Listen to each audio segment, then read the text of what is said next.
Ni hehe abantu bose bajya nyuma y'urupfu? Iki ni ikibazo mu bibazo bikomeye cyane umuntu wese yigeze kwibaza, yaba umukire cyangwa umukene, umusirikare cyangwa umusivile, umusore cyangwa umusaza, umunyabwenge cyangwa umwana muto. Nta muntu n'umwe ushobora kwirinda gutekereza ku iherezo rye, kuko urupfu ntirugira aho rutagera. Umwanditsi w'umufilozofe Albert yaravuze ati, ikibazo gikomeye mu buzima si ubumenyi cyangwa siyansi, ahubwo ni ukumenya niba ubuzima bufite agaciro. Naho umuhanga w'umwongereza Francis Collins wari uyoboye itsinda ryavumbuye uturemangingo tw'abantu yagize ati, ubumenyi bushobora gusobanura uburyo ibintu bikorwa, ariko ntibushobora gusobanura impamvu biriho. Iyo umuntu yibajije ibibazo nk'ibi, ese ubuzima burangirira mu rupfu? Ese hari ubundi buzima butangira nyuma y'ubu? Ese koko hari ijuru n'ikuzimu nk'uko tubisoma muri Bibiliya? Cyangwa ni uburyo cyangwa igikoresho cyo gutoza abantu kwitwararika? Iki kibazo gifite agaciro gakomeye mu buzima bwa buri munsi kandi bwa buri wese kubera impamvu eshatu z'ibanze. Icya mbere, gikora ku bantu bose. Icya kabiri, urupfu ni ihame rireba buri muntu utitaye ku cyubahiro, imyaka cyangwa havuka. Ni ikintu cyatuma buri wese atekereza ku cy'ubuzima bwe buvuze koko by'ukuri. Icya gatatu, gifite ingaruka ku myizerere n'imyitwarire. Uko umuntu asobanukirwa ibijyanye n'ijuru n'ikuzimu bigira uruhare rukomeye ku buryo abaho, icyerekezo cye mu by'umwuka n'icyizere afite ku hazaza.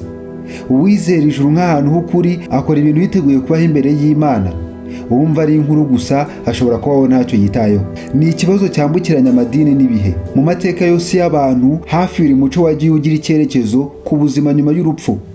Ibyo bigaragaza ko iki kibazo atari igitekerezo gishya, ahubwo ari icyibutsa abantu ko hari ibirenze ubuzima tubona n'amaso. Hari igihe abantu batekereza ko ubumenyi no kwemera ari abanzi, ariko ukuri ni uko ari inzira ebyiri ziganisha ku kumenya ukuri kumwe. Intego y'ikiganiro ni ugusuzuma niba ijuru n'ikuzimu tubwirwa ari ukuri, hashingiwe ku byanditswe byera n'uburyo abahanga mu by'iyobokamana n'abizera bagerageje kubisobanura. Turagerageza kumva uko Bibiliya bivuga, uko abahanga babisobanura, kandi tunatekereza ku kamaro kabyo ku buzima bwacu bwa buri munsi. Nguhaye ikaze mu kiganiro, wowe ntujye kure maze turebe ukuri. Turareba icyo Bibiliya ivuga, abahanga muri Bibiliya ndetse n'icyo siyansi ivuga, hanyuma njye gutegura ikiganiro Ijambo Bose niwe neze. Nishimiye ko uteze amatwi iki kiganiro kandi wafashe umwanya kugira ngo twumve. Ibitekerezo byawe ubyandike mu gice cya comment. Tega amatwi dukomeze ikiganiro kuri iyi ngingo. Ni hehe abantu bose bajya nyuma y'urupfu? Ukuri ku kuzimu n'ijuru.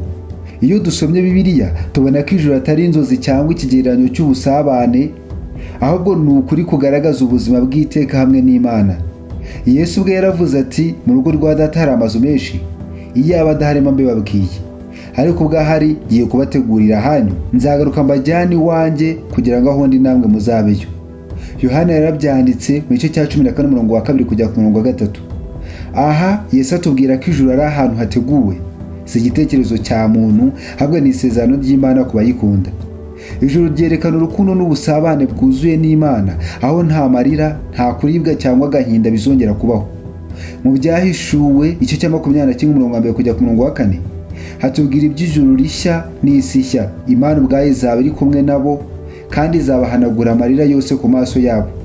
Urupfu ntiruzabaho ukundi, kandi nta kurira, nta no gutaka, nta kuribwa bizongera kubaho. Ibi bisobanuye ko ijuru si ikintu cy'isi gishobora gusobanurwa n'ubumenyi, ahubwo ni isano itangirana n'Imana, aho umuntu ashyikirana n'uwamuhanze mu mahoro atagira iherezo.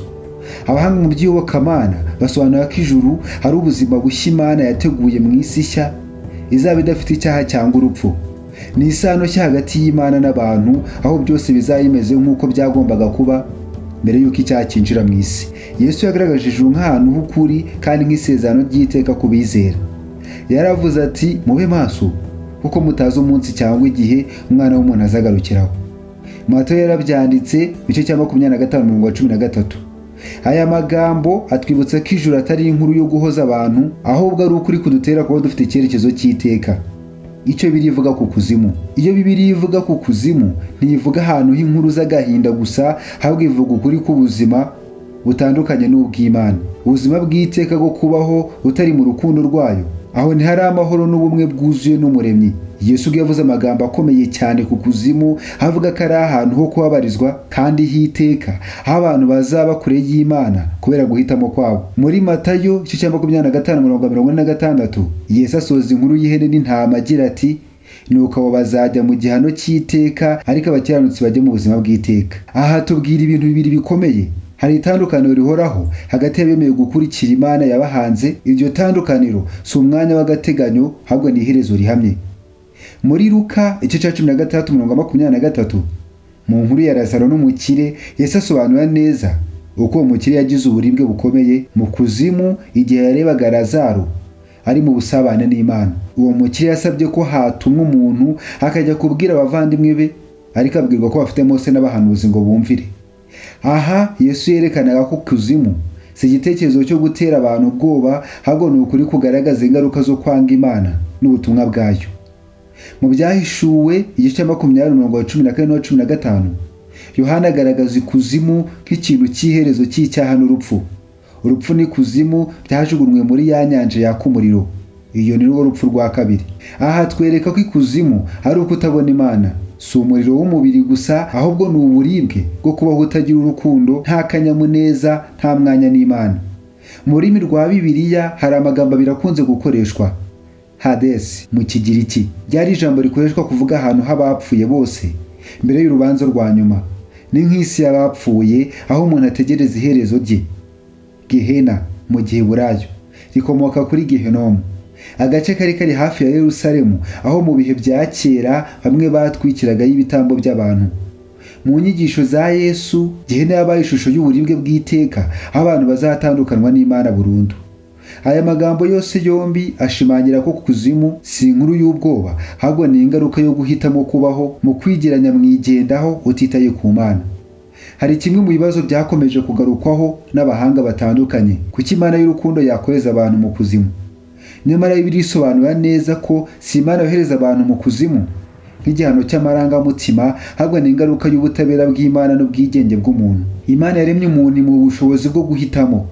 Iyo umuntu yanze Imana, yanze urukundo rwayo, yanze imbabazi zayo muri Kristo, aba ari we ubwe wifungiye imiryango y'ijuru. Nk'uko Yohana yabivuze igice cya 3:13 aravuga ati uwemera ntacirwaho iteka, ariko utemera amaze kuricirwaho kuko atemera izina ry'Umwana w'Imana. Bivuze ko ikuzimu ari ingaruka y'ukuri ku kwemera kwa muntu n'ubutabera bw'Imana.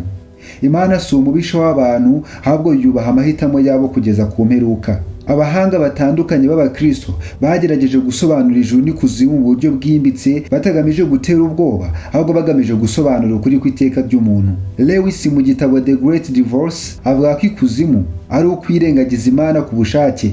Avuga ko Imana itagomera umuntu ngo imwohereze mu kuzimu, ahubwo abantu bamwe bahitamo kubaho batayikeneye, maze iyo myumvire yabo ikaba ari yo ubwayo kuzimu kwabo. Lewis avuga ko umuryango ujya mu kuzimu wikingura imbere kandi uwufunga ni umuntu bwe. Ibi bisobanuye ko kuzimu ari uguhitamo kubaho utagira Imana mu bwigenge bw'amanyanga butagira amahoro. N.T. Writer ashimangira ko ijuru atari ugusohoza inzozi zacu, ahubwo ari uguhabwa ubuzima bushya n'Imana. Avuga ko abemera Yesu bazahabwa ubuzima mu isi nshya aho Imana izaba iri hagati y'abantu bayo. Ku rundi ruhande, abanze ubwo buzima bazaba mu mwijima w'icuraburindi no guhangayika kutagira iherezo. Kuri we ikuzimu si ikintu gishushanya gusa, ahubwo ni ugusezera isano n'Imana, kandi ni icyemezo umuntu ubwe afata. John Stott muri Evangelical Essentials yerekana ko Imana ifite uburenganzira bwo guca urubanza mu butabera n'urukundo. Avuga ko urubanza rw'Imana rutagamije guhana gusa, ahubwo rugamije gusubiza ibintu ku murongo. Kuri we ikuzimu ni ukubaho udafite Imana, kandi nta rundi rukundo rusigaye. Stott yemeza ko urukundo rw'Imana ari rwo rutuma ubutabera bwayo bukora, kuko urukundo nyakuri rutabona nta butabera. Mu by'ukuri uko abahanga batandukanye babisobanura, bose bahuriza ku kintu kimwe: ijuru n'ikuzimu si inkuru z'ubwoba, ahubwo ni ukuri k'ubuzima bw'iteka, kugaragaza urukundo n'ubutabera bw'Imana. Ijuru ni umwanya wo kwemera, w'amahoro n'ubusabane n'Imana. Ikuzimu ni uko udafite ubwo busabane. Mu gihe Bibiliya ivuga ijuru n'ikuzimu nk'ukuri kugaragaza isano y'umuntu n'Imana, ubumenyi bwa none bwo bukorera mu murongo w'ibigaragarira amaso, bupima, bubara kandi bushakashaka ibisobanuro by'ibintu bifatika. Niyo mpamvu abahanga mu by'ubumenyi badashobora guhakana cyangwa kwemera ijuru n'ikuzimu, kuko ibyo bintu biri mu rwego rw'umwuka atari urw'ubushakashatsi bw'ibigaragara. Umuhanga w'umwongereza Francis Collins wari uyoboye itsinda ryavumbuye uturemangingo tw'abantu yavuze ko ubumenyi bushobora gusobanura uburyo ibintu bikorwa, ariko ntibushobora gusobanura impamvu biriho. Ayo magambo agaragaza neza impamvu ijuru n'ikuzimu idashobora gupimwa mu buryo bwa siyansi. Ubumenyi bushobora gusobanura uburyo umubiri wacu upfa, ariko ntibushobora kuvuga aho umutima wacu ujya. Bushobora gusobanura impamvu tugira amarangamutima cyangwa ibitekerezo, ariko ntibushobora gupima agaciro k'umutima cyangwa isano y'umuntu n'Imana. Ijuru n'ikuzimu nk'ishusho y'ukuri k'umwuka. Mu myumvire y'ukwemera, ijuru n'ikuzimu si ahantu gusa nk'uko twavuga Yerusalemu cyangwa Kigali, ahubwo ni ibisobanuro by'ubuzima n'isano y'umuntu n'Imana. Ijuru ni ishusho y'ubuzima buhoraho bwuzuye amahoro, urukundo n'ubumwe n'Imana. Ikuzimu ni ishusho y'ubuzima butagira Imana, bwuzuyemo ubwigunge, kwicuza n'ububabare bwo kubaho utari mu rukundo rwayo. Ibyo Bibiliya yita umuriro w'iteka si ukugira ngo abantu bitekereze nk'isanzura ry'abantu, ahubwo ni uburyo bwo kugaragaza imiterere y'ubuzima bwo gutandukanwa n'Imana. Ni ishusho y'umutima w'umuntu utacyumva urukundo rw'Imana, nk'uko umuriro utwika cyangwa umwijima w'icuraburindi utagira icyerekezo. Umunyateolojiya w'iki gihe Tim Keller yavuze ko ikuzimu ni ukugerageza kugira ibyishimo utari kumwe n'Imana, kandi ibyo bigahinduka igihano ubwabyo. Ni ukuvuga ko umuntu ushaka kubaho yitandukanyije n'Imana yihitiyemo inzira yo kubaho atari mu byishimo nyakuri, kandi ibyo ni iby'ikuzimu nyirizina. Ndetse n'abahanga batemera Imana ntibashobora gusuzugura rwose ko abantu bafite inyota yo kumenya icyo ubuzima buvuze. Umwanditsi w'umufilozofe Albert Camus yagize ati, ikibazo gikomeye mu buzima si ubumenyi cyangwa siyansi, ahubwo ni ukumenya niba ubuzima bufite agaciro. Niyo umuntu atizera ijuru n'ikuzimu, iki kibazo gituma asubiza amaso inyuma akibaza aho ubuzima bwe bugana. Bivuze ko nubwo ubumenyi butagaragaza ijuru n'ikuzimu mu buryo bwa siyansi, ubwenge bw'umuntu buba bushakisha ukuri ku by'umwuka, kandi nibwo butuma akunda kubaza, ese hariho ubuzima burenze ubwo mbona? Hari igihe abantu batekereza ko ubumenyi n'ukwemera ari abanzi, ariko ukuri ni uko ari inzira ebyiri ziganisha ku kumenya ukuri, uko kuri kandi kumwe. Ubumenyi bushaka gusobanura isi Imana yaremye, ukwemera gushaka kumenya umuremyi w'iyo si. Izo nzira zombi zifatanije ziduha ishusho yuzuye y'ukuri. Abahanga benshi b'iki gihe barimo John Paul Kinghorn avuga ko umuntu ushaka gusobanukira ijuru n'ikuzimu agomba kumenya ko ukuri k'ubuzima ntikurangirira ku bipimo bya siyansi. Ibyo ni ukuvuga ko hari ukuri kudashobora gupimwa, ariko kugira agaciro karuta ibipimo byose: urukundo, icyizere n'icyaha. Kandi ibyo byose nibyo byuzuzanya mu gusobanura ijuru n'ikuzimu. Mu yandi magambo, ijuru n'ikuzimu si ibitekerezo byo mu bitabo byera gusa, ahubwo ni uburyo bwo gusobanura ubuzima bw'iteka, ubuzima butangirira hano ku isi mu buryo tubana n'Imana, bukazasoza mu bugingo bw'iteka cyangwa mu kwitandukanya nayo kandi burundu. Nawe hari icyo utekereza? Cyandike muri comments. Cyaba ikibazo cyangwa igitekerezo, twishimira kumva icyo utekereza. Jya gutegura ikiganiro nkakikugezaho. Ijambo niyo neza. Wakoze kutwumva, sangiza abandi iki kiganiro. Naho ko warakoze subscribe, ndibaza warangije kuyikora. Ugira amahoro kandi uragaciro kuri twebwe.